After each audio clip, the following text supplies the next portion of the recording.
नमस्कार, नमस्ते. फलटण युट्यूब चॅनलमध्ये मी राजकुमार गोपने आपलं स्वागत करतो. फलटण कोरेगाव विधानसभा मतदारसंघाची रणधुमाळी संपली असून या मतदारसंघामधून सचिन पाटील हे आमदार झाले आहेत. 17,046 इतक्या मताधिक्याने ते विजयी झाले आहेत.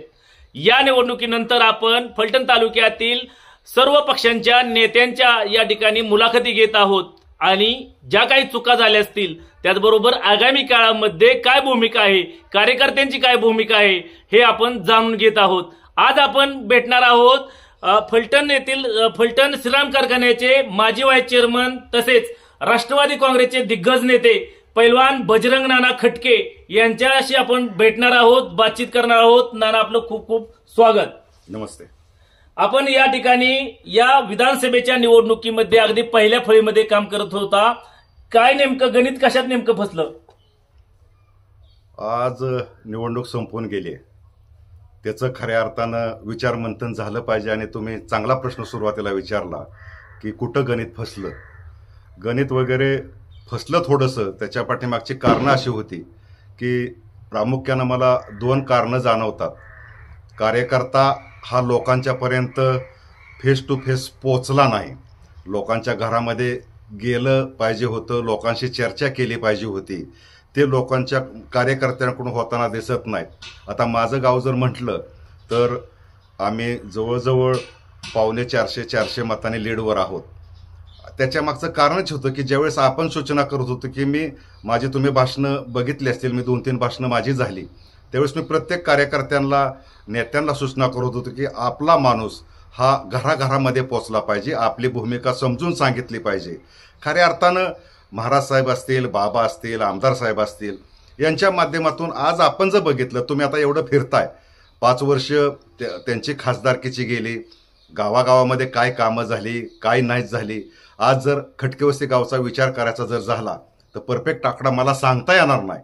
परंतु जलस्वराजपासून पाणी यांच्या स्कीमा, नंतर मोदी साहेबांनी महाराष्ट्र सरकार यांच्या स्कीमा, आंतररस्ते, तुमचे घरकुलं आणि महत्त्वाचा विषय आमच्या गावातला तर की बाबांनी ज्यावेळेस झेडपीची जागा असताना घरकुलासाठी त्यांनी प्रत्येक घरकुलाला जागा नावावून असणाऱ्यांना एक अर्धा गुंठा जागा शिफारस आपण झेडपीला केली. झेडपीने शिफारस महाराष्ट्राला केली आणि रामराजे आणि आमदार साहेबांनी ती शिफारस मंजूर करून राज्य शासनाकडून मंजूर करून ते झेडपीला दिली. त्या माध्यमातून इतकं मोठं काम असताना म्हणजे प्रत्येक गावात, मी माझ्या गावातला अनुभव म्हणून मी तुम्हाला सांगतोय, प्रत्येक गावात अतिशय सुंदर, म्हणजे आज इथं मंडप झाली, सगळी झाली, शाळा होते.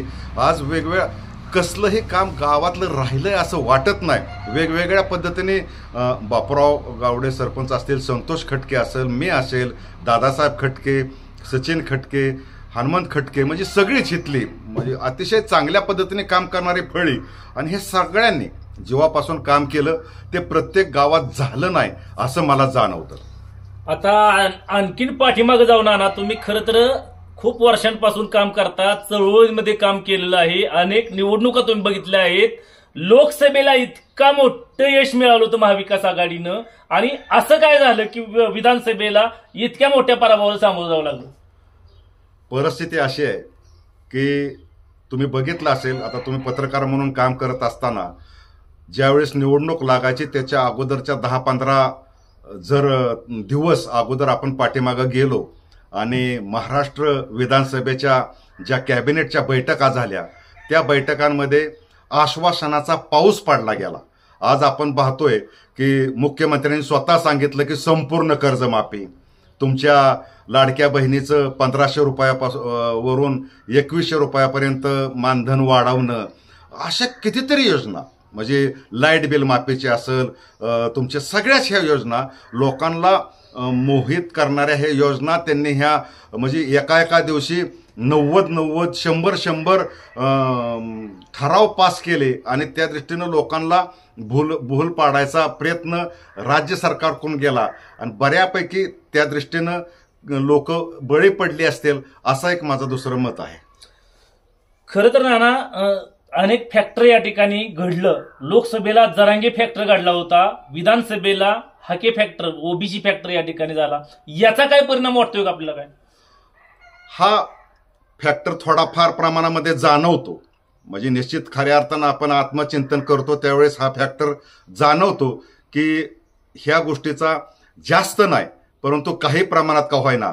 मग हाके फॅक्टर जर बीजेपीला जर सहकार्य करत असेल तर जरांगे फॅक्टरने महाविकास आघाडीला सहकार्य केलं का नाही केलं हा एक प्रश्न उपस्थित होतो. आणि परंतु ह्या पद्धतीने जे राजकारण चाललंय आज देशाची राज्याची परिस्थिती जर आपण बघितली, जर धर्माविषयी चर्चा, जातीविषयी चर्चा, जातीभेद, धर्मभेद हा प्रकार देशाला इतका घातक आहे, तो न परवडणार आहे. अतिशय चुकीच्या दिशेनं पावलं टाकायचे प्रयत्न आहेत. उद्याच्याला धरून चाला. आज आपण पाहतोय की जर हिंदू मुस्लिम असेल, इसाई असेल, ख्रिश्चन असेल, याच्यामध्ये दुरावा निर्माण होत असेल, बंधुता कमी होत असेल, लोकांना आज खेडेगावात आपण बघतोय की एखाद्याच्या घरी मयत झालं, एखाद्याचं लग्न असलं तर सगळी वराड म्हणून जातात. मग तो कुठल्या धर्माचा आहे काय बघितलं जात नाही. परंतु ह्या ज्या पद्धतीनं आज ध्रुवीकरण होतंय जाती जमातीचं, धर्माचं, ते अतिशय चुकीचं आणि मारक आहे. ह्याला कोण अडवू शकेल हे मला समजत नाही. कारण राजकीय दृष्ट्या सगळं हे तापवलं जातंय आणि हे 100% राजकीय सामाजिक दृष्ट्या चुकीचं आहे. एक प्रश्न अजून, लोकसभेचा जर आपण विचार केला 294 जागा भारतीय जनता पक्षाने त्यांच्या मित्र पक्षाने जिंकल्या होत्या, अगदी काटावलं बहुमत मिळवलं होतं. आणि असं काय झालं की विधानसभेत इतक्या मोठ्या जागा संख्येने या ठिकाणी जिंकल्या. आज आता तुम्ही पाहता असाल, मीही पाहतोय, तर ईव्हीएमच्या बाबतीत न बोललेलं बरं.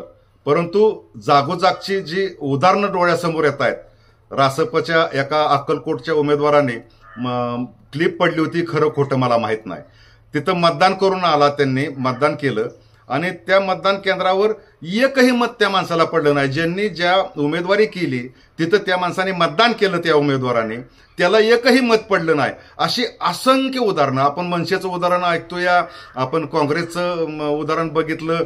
ह्या पद्धतीनं जर ईव्हीएम जर चुकीचा होत असेल तर हा सगळ्यात मोठा घाला आहे. म्हणजे ह्या गोष्टीत ही बरोबर, अजिबात बरोबर नाही. आणि हे कशा पद्धतीनं चुकीचं होतंय हे विरोधी पक्षालाही सिद्ध करता येणार. जर ज्यावेळेस सरकार म्हणतं किंवा निवडणूक आयोग म्हणतं की आम्हाला तुम्ही मशीन हॅक करून दाखवा, त्यावेळेस जे असे दावे केले जातात त्यावेळेस तिथल्या लोकांनी ही मशीन कशा पद्धतीने हॅक केली जाते त्याच्यावर अभ्यास करून तो निर्णय घेतला गेला पाहिजे, सिद्ध करून दाखवलं पाहिजे. त्यानंतरच ह्या बॅलेट पेपरवर निवडणुका येतील.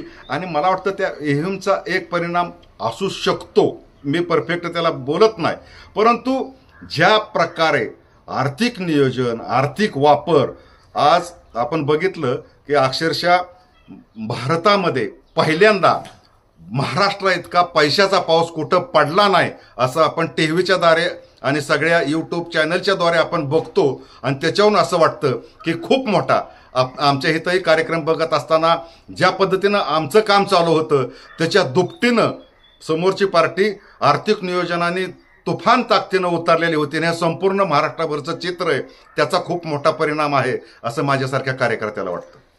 फलटण तालुक्यात येऊया, विरोधी पक्षांनी अनेक दिग्गज नेत्यांना सुरुंग लावला. यामध्ये माणिकराव सोनवलकर असतील, विलासराव नलवडे असतील किंवा अन्य आणखी नेते असतील, संजय कापसे असतील, संजय सोडमिशी असतील. तुम्हाला काय अशी वापर होती का?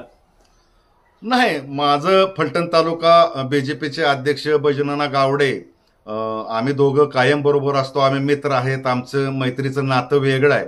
परंतु राजकीय दृष्ट्या आम्ही त्यांच्याबरोबर कधीही नसतो. ज्यावेळेस बरोबर असेल त्यावेळेस बरोबरच असतो, पण ज्यावेळेस विरोधात असतो त्यावेळेस विरोधातच असतो. आणि माझ्यासारख्याला त्यांनी असं कधीही विचारलं नाही की तुम्ही आमच्यावर काम करताय का, काय आहे का. हासिक मजाकमध्ये, खेळीमध्ये आम्ही एकाला गाडीमध्ये बसल्यानंतर मी त्यांना म्हणतो तुम्हीच माझ्याकडे या, ते म्हणतात तुम्ही माझ्याकडे या. पण हे अशा मोठ्या नेत्याकडून कोणी मला इकडे या तिकडे या, आम्ही अमुक करू तमुक करू अशी कुठलीही ऑफर माझ्याकडे नव्हती. विधानसभेची निवडणूक होऊन जवळपास 10-15 दिवस झाले, निकाल लागला. यानंतर आता राजे गटाला काही मेळावा असेल, मेळावा झाला, संवाद मेळावा झाला. यानंतर विचारमंथन बैठक वगैरे काय झाली का? त्यानंतर बैठक वगैरे काय झालेली नाही. परंतु निश्चित राजेगट इतका मोठा आहे, राजेगट मी म्हणल्याप्रमाणे कार्यकर्ता का गाफील राहिला, नेता का गाफील होते, म्हणजे त्यांच्यातून ज्या सूचना कार्यकर्त्यांच्याकडून गेल्या त्या सूचना कशा पद्धतीनं त्याला उत्तर दिलं गेलं पाहिजे होतं, ह्या दोन्ही बाजू आता ह्या बाजू मला ह्याच्यात आत्मचिंतन ज्यावेळेस आपण समजा बाबा बैठक लावतील त्यावेळेस आपल्याला हे मुद्दे आपल्याला मांडावे लागतील आणि कार्यकर्त्यांनी लोकांच्यापर्यंत पोहोचणं गरजेचं होतं. आणि काही कार्यकर्त्यांच्या म्हणजे जागृत कार्यकर्ता होता तो काही सूचना करत होता त्याची अंमलबजावणी नेत्यांच्याकडून होणं गरजेचं होतं.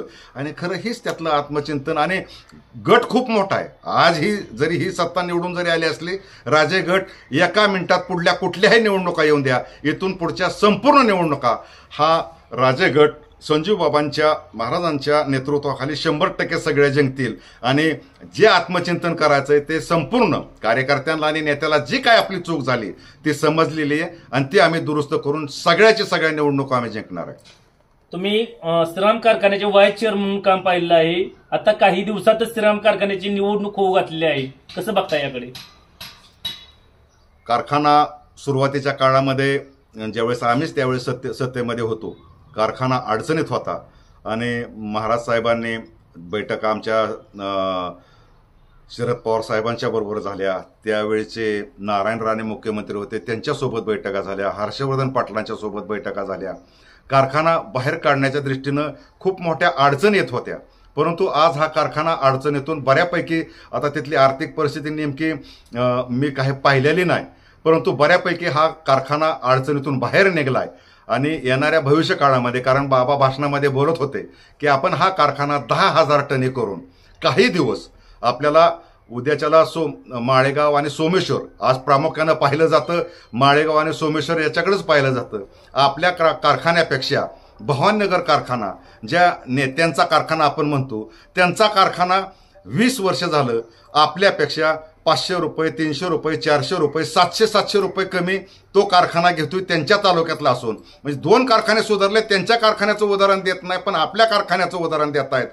आज मला सांगा, महाराष्ट्रामध्ये 150 पेक्षा कारखाने ज्यादा आहेत. त्यातले हाताच्या बोटावर मोजण्या एवढे 3-4 कारखाने आहेत. नाही ते सगळेच कारखाने FRP पेक्षा ज्यादा दर कुठला देत नाहीत. आपला कारखाना आज कर्जाच्या गर्तेतून बाहेर पडलाय आणि 100% या निवडणुकीमध्ये महाराज साहेबांना यश मिळेल असं मला पूर्ण खात्री आहे. आगामी काळामध्ये स्थानिक स्वराज्य संस्थांच्या निवडणुका होऊ घातल्या आहेत. यामध्ये पंचायत समिती, जिल्हा परिषद, नगर परिषद, त्याचबरोबर तुमच्या गावची खटके वस्तीची ग्रामपंचायत निवडणूक आहेत. याकडे कसे बघताय? ह्या सगळ्या निवडणुका पूर्ण ताकदीनं लढल्या जातील. परंतु ज्या पद्धतीनं आज आपण पाहतोय, माझ्या जीवनामध्ये लोकसभेला आर्थिक नियोजन लोकांच्या पर्यंत वाटप ज्या पद्धतीनं दिसलं ते कधीही नव्हतं आणि विधानसभेलाही कधी नव्हतं. भविष्य काळामध्ये जर अशा पद्धतीने जर होत असेल, त्या दिवशी संजीव बाबा सुद्धा बोलता बोलता बोलून गेले की ज्या पद्धतीनं जर अशा पद्धतीने जर पाऊस पडणार असेल तर आज मी झेडपीमध्ये बघतोय की शेतकरी वर्गातला एकही झेडपी सदस्य तिथं नाहीये. म्हणजे दिसत नाही कोणी. कमी संख्या फार होत गेली, एखादा दुसरा कोण असला तर असेल, परंतु जे आर्थिक नियोजनाने भक्कम आहेत तेच तिथं कार्यकर्ते येत आहेत. परंतु येणाऱ्या निवडणुकीमध्ये राजे गटाच्या मार्फत सगळ्या निवडणुका आम्ही 100% जिंकू. कार्यकर्ते असतील, राजे गटाचे कार्यकर्ते असतील, राष्ट्रवादी शरदचंद्र पवार पक्षाचे कार्यकर्ते असतील, यांच्यासाठी काय संदेश द्याल? 100% ज्या पद्धतीने आपला गट इतका मोठा आहे, तुम्ही लोकांच्या पर्यंत पोहोचायचं काम केलं पाहिजे. लोक तुमच्या सोबत आहेत आणि लोकांनी विचारलेल्या प्रश्नाची उत्तरं तुम्ही दिली गेली पाहिजेत. आज आता विधानसभेच्या माध्यमातून एक मुद्दा राहून गेला की उमेदवाराच्या बाबतीत नाराजी थोडीशी म्हणत होती लोक, परंतु नाराजी म्हणण्यापेक्षा आज मला सांगावं, तुम्ही त्यांची 4थी टर्म आहे, शिवेंद्र बाबाची कितवी टर्म आहे, संजीव बाबा तुमच्या अजितदादांची कितवी टर्म आहे. म्हणजे ह्या लोकांच्या आपण जवळच्याच विचार करू. मग बाकीच्या इतक्या मोठ्या टर्म असताना मग इथं आता बाबांनी कामं केली, लोकांच्या घरापर्यंत कामं केली. आज तुम्ही बघताय माझ्या घरापर्यंत आलाय, हा रस्ता बी आमदार फंडातनंच झालेला आहे. तसं एखादं काम सुद्धा कुठल्या ह्याच्यातनं झालेलं नाही. 100% येणाऱ्या निवडणुकीमध्ये आम्ही कार्यकर्ता हा जोमाने कामाला जर लागला तर यश 100% आमच्या मुठीमध्ये आहे असं मला 100% जाणवतं. बजरंग खटके कोणत्या निवडणुकीला सामोरे जाणार? कारखाना असेल, पंचायत समिती असेल, जिल्हा परिषद असेल, ग्रामपंचायत असेल? जे नेतृत्व मला जबाबदारी टाकेल, कारण मी राष्ट्रीय समाज पक्षामध्ये काम केलेला माणूस आहे आणि राष्ट्रीय समाज पक्षातला कार्यकर्ता हा निधड्या छातीचा असतो. म्हणजे तो कुठल्या निवडणुकीला कशाला भेटतो, घाबरतो, काय असली परिस्थितीच नाही. कारण जानकर साहेबाच्या बट्टीतनं तावून निघालेला हा कार्यकर्ता जी नेतृत्व जबाबदारी देईल ती खंबीरपणे लढवण्याचा माझा विचार आहे. तर ज्येष्ठ नेते पैलवान बजरंग नाना खटके होते, ज्यांनी अनेक या ठिकाणी संघर्ष पाहिले आहेत, चळवळी तयार झाले आहेत ते. आणि खरं तर या निवडणूक ही वेगळी होती विधानसभेची. आपण अनेक विषयांच्या अनुषंगाने त्यांच्याशी परिचय केला आहे. आगामी निवडणुकांमध्ये जर नेतृत्वाने कोणत्याही ठिकाणी लढाई सांगितलं तरीही त्यांची तयारी आहे, असे पैलवान बजरंग नाना खटके आपल्या समवेत होते. आमचे नमस्ते फलटणचे संपादक वैभव गावडे यांच्यासह मी राजकुमार गोपने. नमस्ते फलटणसाठी खटके वस्ती, तालुका फलटण.